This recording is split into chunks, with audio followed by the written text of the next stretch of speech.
अस्सलाम वालेकुम फ्रेंड्स, आज की ताज़ा खबर के साथ दी अरब इन्फो चैनल में आप लोगों के लिए हाजिर हूँ। आज की वीडियो में बहुत ही इंपॉर्टेंट दो टॉपिक आप लोगों के साथ शेयर करने वाली हूँ। इनकी तमाम तर डिटेल्स जानने के लिए इस वीडियो को लाजमी से लास्ट तक ज़रूर देखिए।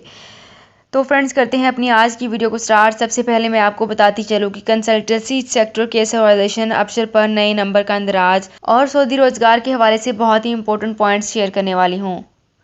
तो सबसे पहले मैं आपको बताती चलूँ कि सऊदी नौजवानों को रोज़गार के मज़ीद मौक़े फ़राहम करने के लिए कंसल्टेंसी सेक्टर केस ऑर्गेनाइजेशन तेल की पैदावार में कमी की ओपेक प्लस के फैसले की हिमायत सऊदी शहरियत के लिए गलत बयानी पर कैद व जुर्माना किया जा रहा है। सऊदी अरब के 5 वजारतों और महकमों ने सऊदी नौजवानों को रोज़गार के नए मौक़े फ़राहम करने की मज़ीद पेशों की इस ऑर्गेनाइजेशन का फैसला किया। सऊदी अरब न्यूज़ के मुताबिक वज़ीर अफरादी क़ुव्वत व समाजी बहबूद अहमद अल-रज़ाजी ने कहा है कि वज़ारत ख़ज़ाना फ़रोग़ अफरादी क़ुव्वत फ़ंड, मुल्की ख़ाम एशिया और अखराजात में बेहतरी के इदारे के तमाम ताउन भी कंसल्टी पेशे और सेक्टर की ऑर्गेनाइजेशन का फैसला किया गया है। एक और बहुत ही इंपॉर्टेंट पॉइंट भी शेयर करना चाहूँगी कि सऊदी अरब में अबशर प्लेटफॉर्म ने मोबाइल नंबर तब्दील करने और नया मोबाइल नंबर दर्ज कराने का तरीक़ाकार जारी कर दिया है। सऊदी अरब न्यूज़ के मुताबिक अबशर प्लेटफॉर्म की जानिब से बताया गया है कि अगर सारिफ के पास पुराना मोबाइल नंबर मौजूद है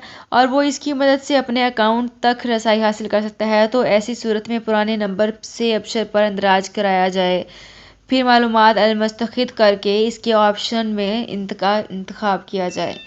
तो फ्रेंड्स, ये थी मेरी आज की वीडियो। होप आपको ये वीडियो पसंद आई होगी। अगर आपको ये वीडियो पसंद आई है तो हमारे चैनल को सब्सक्राइब, लाइक एंड शेयर कर लीजिए। तो फ्रेंड्स, मिलते हैं एक नई वीडियो में एक बिल्कुल नई अपडेट के साथ। अपना बहुत ख्याल रखिएगा। अल्लाह हाफिज़। सऊदी अरब में मुकीम गैर मुल्कियों के लिए बहुत बड़ी खुशखबरी आ गई है। अब कोई भी शख्स जो अपने मुल्क जाना चाहता है और उसका इकामा एक्सपायर हो या इकामा वैलिड हो, शिरका बंद हो, मुसस्सा बंद हो या कफिल छुट्टी ना लगा रहा हो या कोई भी मसला हो, तो आप हमारे साथ रब्ता करें। हम इंशाल्लाह आपको 3 दिन के अंदर अंदर एम्बेसी के जरिए आपका खरूज लगाकर आपको आपके मुल्क वापस भेज देंगे। कोई भी इंडियन, पाकिस्तानी, नेपालियन, बांग्लादेशी, श्रीलंकन या किसी भी मुल्क का हो, वो आसानी से बगैर किसी परेशानी के अपने मुल्क वापस जा सकता है। जी हाँ, स्क्रीन पर आपके सामने जो नंबर शो हो रहा है, इस पर आप कांटेक्ट करें। इंशाल्लाह 3 दिन के अंदर अंदर आपको आपके मुल्क वापस भेज दिया जाएगा। मतलूब केस वाले रब्ता ना करें। शुक्रिया।